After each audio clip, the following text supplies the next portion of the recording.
The 4-digit code for the inner door isn't written anywhere. You memorized it in the elevator on the first day and haven't forgotten it since, so now that code is inside you, and everything in the building is just as you want it. Quiet, calm, and cold. You go inside. There are 42 pages in the file in front of you. None of the pages tell you what to do when the man opposite you is calmer than you are. This is where it all begins. Level 1, the intake. The room is filled with the smell of floor cleaner and whatever is used to cover it up.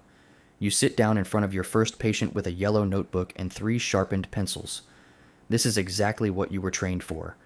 The man in front of you has been in this facility for 11 years. He watches the movement of your pencil. He doesn't speak for 4 minutes. You involuntarily count the seconds. When he finally speaks, his voice is completely flat, and you write emotionless in your notes, because your training has taught you clinical language for such situations. After writing your patient report, you leave the prison. You drive home with the windows open. It's not actually hot outside, you are hot. You stop at a red light 3 kilometers away from the facility and can't remember the last 1 kilometer you drove. Level 2, the adapter. Before learning the prisoners' names, you learn the building. Which door sticks? Which corridor echoes during roll call? You look carefully to see which guard nods and which doesn't. There are 61 files waiting for you, but you can only review a maximum of 30. You write a note about this. The note enters the system. The system keeps your note, just as it keeps track of everything in the building. After reviewing the files, it's time for lunch break. You start eating lunch at your desk because you've spent all your energy on the patients until noon. When you go to the staff room, you're supposed to chat with your colleagues, be social. But your social energy is already gone. The variety of sandwiches diminishes. You don't notice this for a few weeks. That's how it starts. Not with big things, but with sandwiches. Level 3, the assessor. A patient makes a request to you on Tuesday, but it will only be valid with your supervisor's signature. However, your supervisor is only there on Thursdays. You fill out the form correctly and file it according to procedure. Now it's Wednesday. That is, you are in the gap between the day the promise was made and the day the signature will be given. This is not the second Wednesday you will experience. In the language of people who have achieved stability in corporate structures, you have developed a certain respectability. This means you can now read events and time. The real issue your training didn't teach you is what will happen inside you when you become so skilled at this that you catch yourself in the act. Level 4, the technician. Your voice has changed, not the tone, but the way you use it. Now, when talking to prisoners, you know by heart how much warmth to add in the 3rd minute and exactly when to withdraw that warmth. You know which silences to maintain and when to raise your voice. And the difference between the two is no longer something you think about. It's now a habitual action. A young case, just turned 23, arrives, right from the first sentence. When they cry, one half of your brain observes this crying, the other half documents it, and these 2 parts now act without consulting each other as they used to. After the session, you sit in the hallway longer than usual. A security guard asks if you're okay. Yes, you say in a businesslike tone. He accepts this and walks away. That word doesn't make you feel anything, and that's exactly what worries you. Level 5, the specialist. Some men remember the psychologist who came before you. They mention him occasionally, briefly and without going into detail. You don't ask how he was different, because you already know the answer. During sessions, no matter what is said, your hands rest involuntarily on the table. When a man tells you the most terrifying thing that ever happened to him, your hands remain still, calmly resting. This is called therapeutic neutrality. Sometimes this situation enters your dreams. Interesting things happen before your eyes, but you remain motionless, then you wake up. When you wake up, the image lingers for a moment before blending into reality. You note this down just as you note everything else. Level 6, the fixture. New staff are arriving and treating you as if you were a fixture who can answer every question. You answer their questions. You are punctual and efficient, answering only the questions asked and nothing more. Your state from 7 years ago flashes before your eyes like a film reel. You know what it was, but you can no longer access the emotion of that moment. You are now experienced. A patient you have seen for 3 years is transferred to another unit without notice. You have the form approving the transfer in your hand. You open your next session. You are experienced now. The chair across from you now holds a different weight, a different past, and different injuries. You begin. Your notepad is still yellow. You stopped noticing the smell long ago. Level 7, the institution. A graduate student is observing one of your sessions as part of their internship program. They are taking notes on your technique. After the session, they ask how you maintain your therapeutic presence and human connection under such difficult conditions.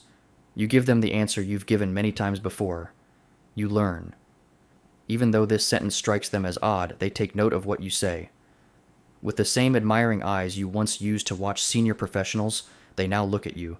You don't tell them what you've actually gained or what the cost of it is. You shake his hand, he walks out the front door and leaves. You watch the door close from inside. When you turn around, you are met with the corridor's usual endless length. Level 8, the remaining. The corner of your badge is no longer crooked. You replaced it with a new one 2 years ago. The 4-digit code has changed 3 times, and each time you memorize the new one without writing it down anywhere, following the instructions.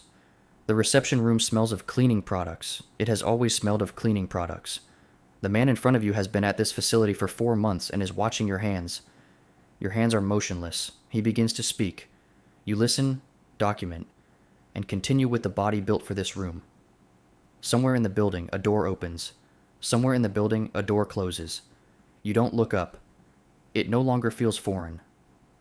The new psychologist arrives on a Thursday. His badge is straight, as if fresh from the machine. He has already memorized his 4-digit code and will not write it down anywhere. He sits in the reception room for the first time. His notebook is bright yellow and he trusts his training, believing he was trained for rooms like this. You meet him in the hallway. The building doesn't yet know what it's doing with faith. You don't stop. The building holds both of you. It will hold one of you much longer than the other. You already know which one. Level 9, the outside. You're no longer in that cold, silent building. You're heading home. Your badge is in your jacket pocket. It's been there since you walked through the front door 40 minutes ago, and you haven't moved it, which means a part of you is still there. Your partner asks how your day went. In that tone devoid of any emotion, you say, "I'm fine." And then, realizing you've said it, you drop whatever you're holding. You freeze there in the kitchen, suspended in that long moment detached from time. Fine. You said that word, in that same voice, to the guard in the prison corridor and to the spouse you share your bed with. Both times in the same tone of voice, and it's something you can't explain to either of them or yourself, so you don't even try. You are eating dinner at the table. This is now a conscious choice. It makes you feel like you are at home. You are at the table. There are no files in front of you, no yellow notepad. Yet that part of you that the prison built is still taking notes somewhere in the back. Your partner says something, and you hear it as if you were in a session. You follow the content, the tone, the effect. Then you catch yourself doing it and want them to repeat it. This time, you're listening with that part of you that belongs to a life outside this table, this kitchen, this building. You're aware of it. You're not writing it down. You mostly sleep at home. There are nights when the building follows you, not like a nightmare, not that dramatic, just the peculiar quality of its silence, the heaviness of its air, the way sound carries differently within it. You wake up and the ceiling is your ceiling, the room is your room, and for a moment you have to find yourself as if you found a disoriented patient, slowly coming to. Ceiling, window, the sound of the street.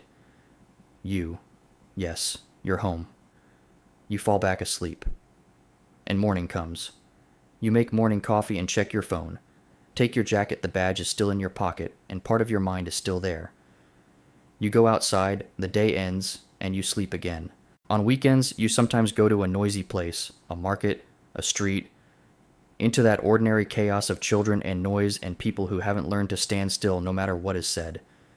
You stand in the middle of the chaos and feel something you haven't felt in a long time, something you can't quite put your finger on. This isn't exactly happiness. It's the feeling that your hands don't have to stay still. No one is watching you here. No one here expects anything from you that the prison has built up beside you. You buy something you don't need. You stay in the sun longer than necessary. You don't take notes. On Monday you return. You enter the code. The gate opens. You pass the other psychologist in the corridor. You nod. You walk slowly to your office.